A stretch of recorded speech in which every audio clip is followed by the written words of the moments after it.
بنعود مرة أخرى مشاهدينا وفقرتنا الحالية ترانيم المحبة. هنستمتع بألحان وترانيم من خلال هذه الفقرة. الحقيقة يكون معنا في هذه الفقرة أستاذ ملاك لطفي قائد الفرقة. أهلا وسهلا بحضرتك. وهي كورال CH وهي بكنيسة ماري جرجس بحدائق حلوان. أهلا وسهلا بكم، كل سنة وأنتم طيبين جميعا.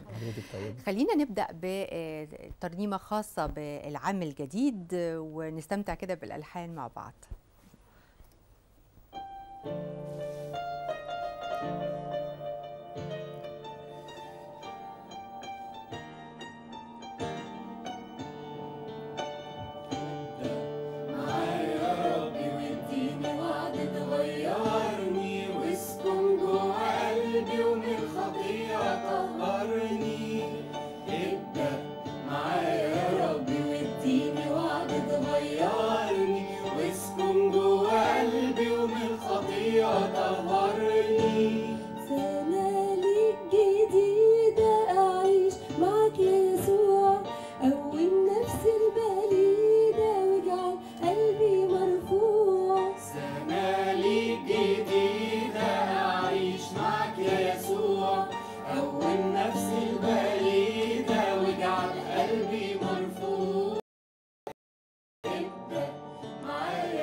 خليها سنة ليك مش لحد تاني، أفضل متمسك بيك ومفيش خطية ربطاني.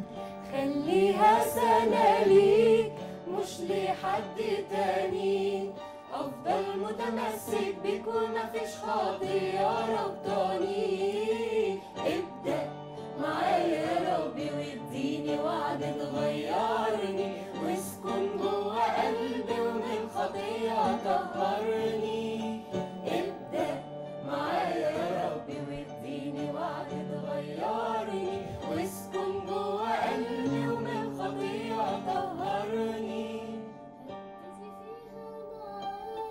وانسى كل اللي فات، ماليش حد سواك، انا طالب السماوات. هبتدي فيها معاك وانسى كل اللي فات، ماليش حد سواك، انا طالب السماوات. ابدأ معايا يا ربي واديني وعد تغيرني، واسكن جوا قلبي ومن خطية طهرني. ابدأ معايا يا ربي واديني وعد تغيرني، واسكن جوا قلبي ومن خطية طهرني. خليها سنة ليك مش لحد تاني، هفضل متمسك بيك ومفيش خطية ربطاني. خليها سنة ليك مش لحد تاني، هفضل متمسك بيك ومفيش خطية ربطاني. ابدأ معايا يا ربي واديني وعد تغيرني، واسكن جوا قلبي ومن خطية طهرني. ابدأ معايا يا ربي واديني وعد تغيرني، واسكن جوا قلبي ومن خطية طهرني. حلو جدا جدا جدا، واصواته ما شاء الله جميله وكلهم موهوبين جدا. استاذ ملاك، انا حابه اتعرف على يعني مدلول الترانيم او الكلمات الخاصه بالترانيم. ايه المميز لعيد الميلاد المجيد؟ بالنسبه للترنيمه كترنيمه احنا بنقدمها لسببين. اول سبب هي طريقه جميله للحوار مع ربنا. ساعات ممكن الواحد بترنيمه يقدر يعيش مع ربنا ويقرب اكتر بالروح من ربنا. تاني حاجة، الترنيمة ممكن تستخدم كوسيلة تعليمية لطيفة جدا. ممكن حضرتك معلومات كتيرة محفوظة بالطريقة العادية تتنسي، لكن معلومة معينة محفوظة بالترنيمة مع الألحان لا يمكن تتنسي. صحيح. ممكن استدعائها بسهولة جدا. فدي أهم حاجة بتخلينا نستخدم الترانيم في الكنيسة، استخدام روحي في علاقتنا مع ان ربنا. انا بقدر ان انا احتفظ بالمعلومه او بالكلمات على قد ما بقدر من خلال اللحن مثلا. بالظبط. مهم. وده دي حاجه تعليميه جميله جدا بتستخدم مع الكبار ومع الصغيرين. مهم. طيب هنستمتع بايه تاني معاكم؟ احنا هنقول تاني ترنيمه خاصه بمجيء المسيح. اتفضلوا. اسمها علشان بيحبني. طيب اكيد اتفضل.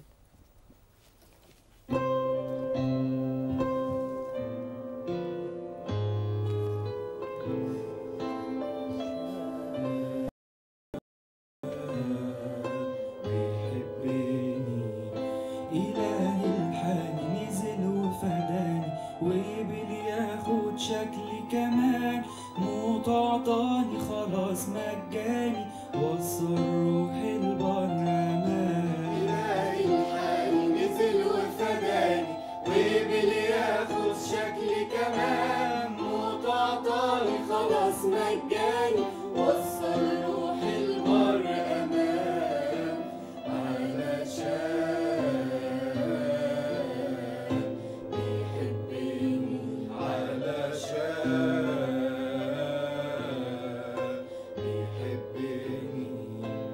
بلاهوت كامل وناسوت كامل متحدين في ملء الزمان حل إلهنا في بطن العذراء وبقيت الله الديان. بلاهوت كامل وناسوت كامل متحدين في ملء الزمان حل إلهنا في بطن العذراء وبقيت الله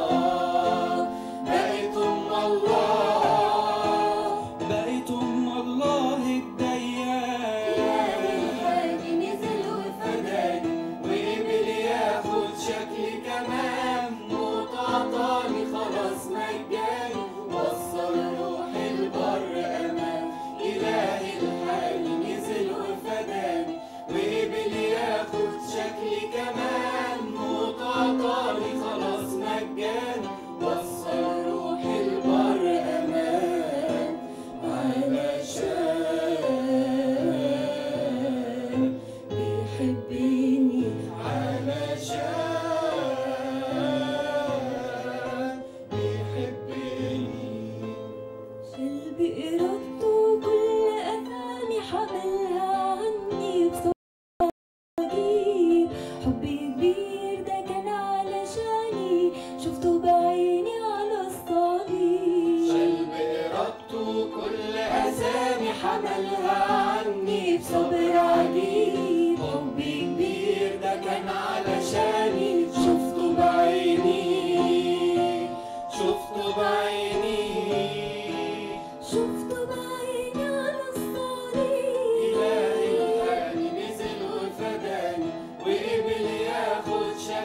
الصراحه عندهم اداء كده جميل.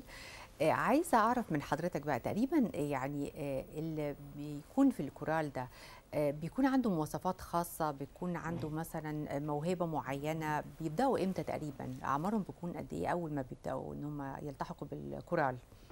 الكنيسه عامله حاجه حلوه خالص. من عمر الملائكه او عمر الاطفال اللي هم من 4-5 سنين نبتدي نعمل حاجه اسمها كورال. الكورال ده زي ما قلت لحضرتك الترانيم هدفها تعليمي في الاول. بنبدا الاطفال دي في الكورالات في الكنيسه ما بنعملش اختبارات صوت الا لما بنيجي نعمل كورال عايزينه يخدم، يوصل كلمه اكتر من انه تعليمي، كمان يوصل كلمه للناس. فبنبتدي نعمل في كورالات اختبار صوت، نشوف امكانيات اي حد بيتقدم هل عنده موهبه الصوت ولا لا. والكنيسه بترعى مواهب كتير قوي وبتشجع مواهب كتير زي الكورال، المسرح، الكشافه. ففي حاجات كتيره قوي. لو في حد مش موهوب في الصوت بيلاقي نفسه في حاجه تانية. يعني بيتم استغلاله في موضوع اخر او في شيء اخر غير الكورال، يعني بيكون في مثلا توزيع للادوار. بالظبط كده. فالكورال بننقي او بنختار افضل الاصوات اللي تقدر تخدم الخدمه دي، لان هي في الاخر احنا بنسمي او الكنيسه بتسمينا خدام. يعني بنخدم ولاد ربنا او بنحاول نوصل كلمه ربنا بشكل طبعا. من الاشكال. طبعا، ودي خدمه جميله جدا جدا. حابه ان استمتع مع الاصوات الجميله. مره تانية هنسمع ايه دلوقتي؟ هنسمع ترنيمه بقى لام النور اللي شهد لها الكل. طيب شهد لها الكل. ومن الحاجات اللي بتفرحني ان اشوف اسم العذراء مريم في القرآن. طيب خلاص اتفضل. وليها صورة كمان اسمها صورة مريم. حلو فتعالوا نرنم مع بعض ترنيمة للعذراء مريم.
انتي طبيبة وانتي حبيبة وكمان قلبي مليان طيبة، كلك نور وكلك هيبة، وقت الحزن منا قريبة.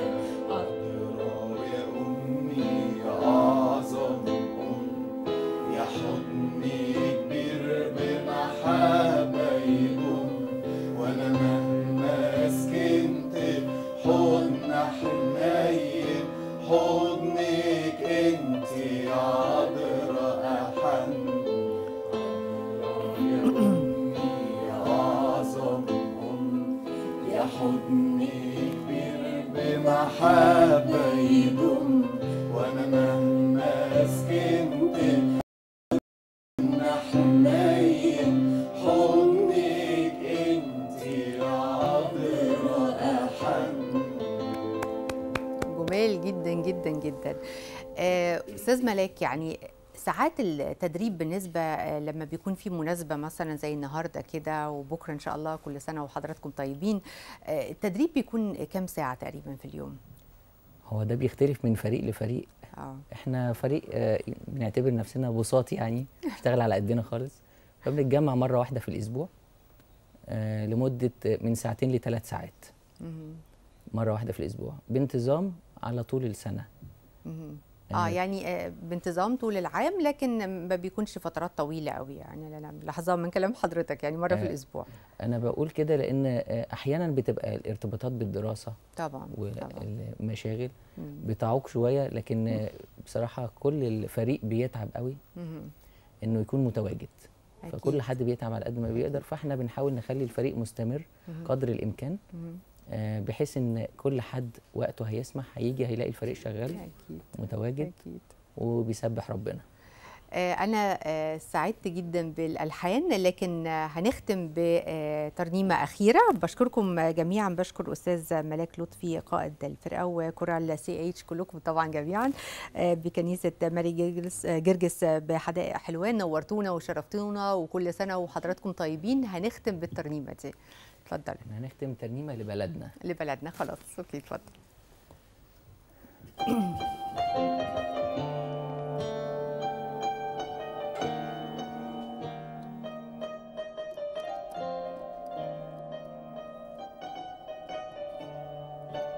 احفظ بلادنا يا رب واملاها من خيرك، جايين بكل القلب